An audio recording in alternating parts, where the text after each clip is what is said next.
ہمارے پاس مصنوعی ذہانت، حقائق اور تصورات سے کچھ نکات ہیں، تو آج کوشش کریں گے کہ ذرا سمجھیں کہ اصل میں کیا ہے اور لوگ کیا سمجھ رہے ہیں۔ تو ایک جو سب سے بڑا سوال خاص طور پر فلمیں وغیرہ دیکھ کر ذہن میں آتا ہے وہ یہ کہ کیا اے آئی خود سوچ سکتی ہے؟ مطلب کیا یہ زندہ ہے؟ جی، یہ بہت عام سوال ہے اور ایک اہم غلط فہمی بھی۔ دیکھیں، اصل میں اے آئی بنیادی طور پر ایک بہت ہی ایڈوانسڈ سافٹ ویئر ہے۔ Software? جی ہاں، سافٹ ویئر جو بہت طاقتور کمپیوٹرز پر چلتا ہے۔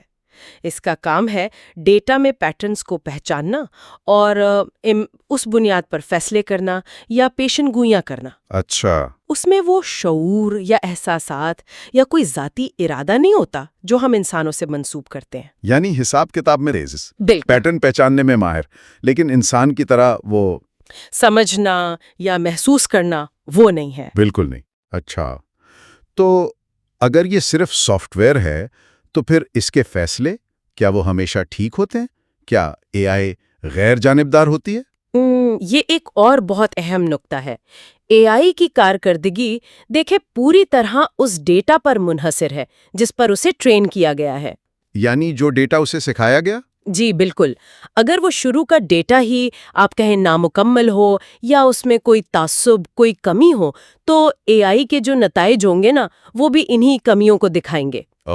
وہ خود سے صحیح یا غلط کا فیصلہ نہیں کرتی، وہ تو بس دیے گئے ڈیٹا کے مطابق چلتی ہے۔ تو اس کا مطلب ہوا کہ اے آئی سسٹم بنانے میں اور خاص طور پر اسے سکھانے یعنی ٹرین کرنے میں بہت زیادہ احتیاط کی ضرورت ہے۔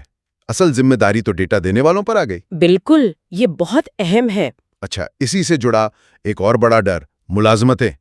کیا اے آئی واقعی سب انسانوں کی نوکریاں ختم کر دے گی؟ دیکھیے، ماخذ جو بتاتا ہے اس کے مطابق تصویر اتنی سیدھی نہیں ہے۔ یہ بات تو ٹھیک ہے کہ اے آئی بہت سے ایسے کام جو بار بار کرنے والے ہوتے ہیں انہیں خودکار بنا رہی ہے۔ اس سے کام تیز ہوتا ہے۔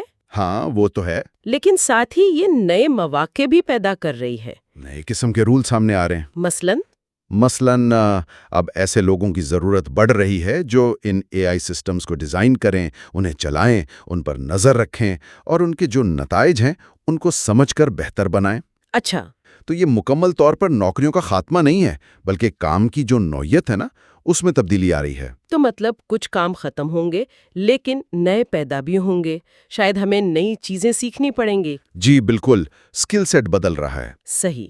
اب آتے ہیں اس خیال پر جو فلموں میں بہت دکھاتے ہیں کہ اے آئی خود فیصلہ کر کے دنیا پر قبضہ کر لے گی۔ کیا یہ ممکن ہے؟ یہ تو بہت ہی سنسنی خیز خیال ہے، لیکن ماخذ اس کو رد کرتا ہے۔ دیکھیں، اے آئی کے اپنے کوئی ارادے یا خواہشات نہیں ہوتی۔ اچھا، ڈسکس کرنا ہے وہ یہ کہ کیا اے آئی سب کچھ کر سکتی ہے؟ مطلب کیا اس کی صلاحیت لامحدود ہے؟ نہیں، ایسا بالکل نہیں ہے۔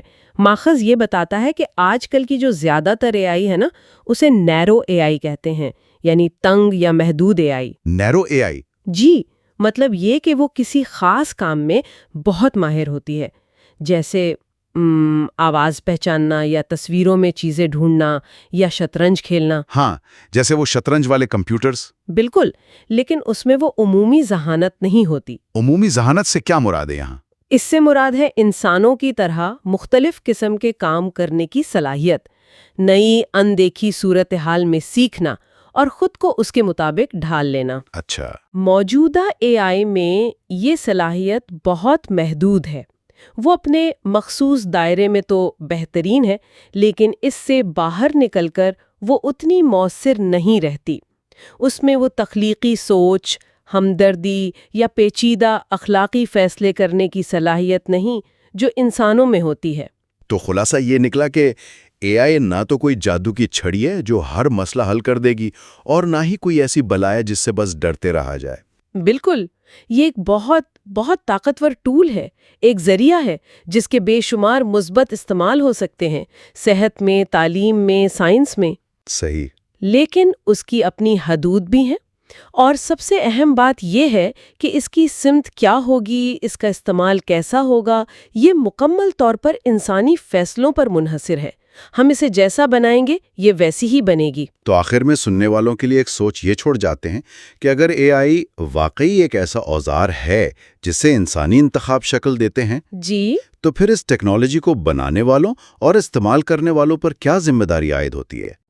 کہ اس کے فائدے زیادہ سے زیادہ ہوں اور جو ممکنہ منفی اثرات ہیں جن کا ذکر شاید ان تصورات میں براہ راست نہیں بھی ہوتا مگر انسانی رہنمائی کی ضرورت سے وہ واضح ہیں، انہیں کیسے کم کیا جا سکتا ہے۔ یہ واقعی غور طلب بات ہے۔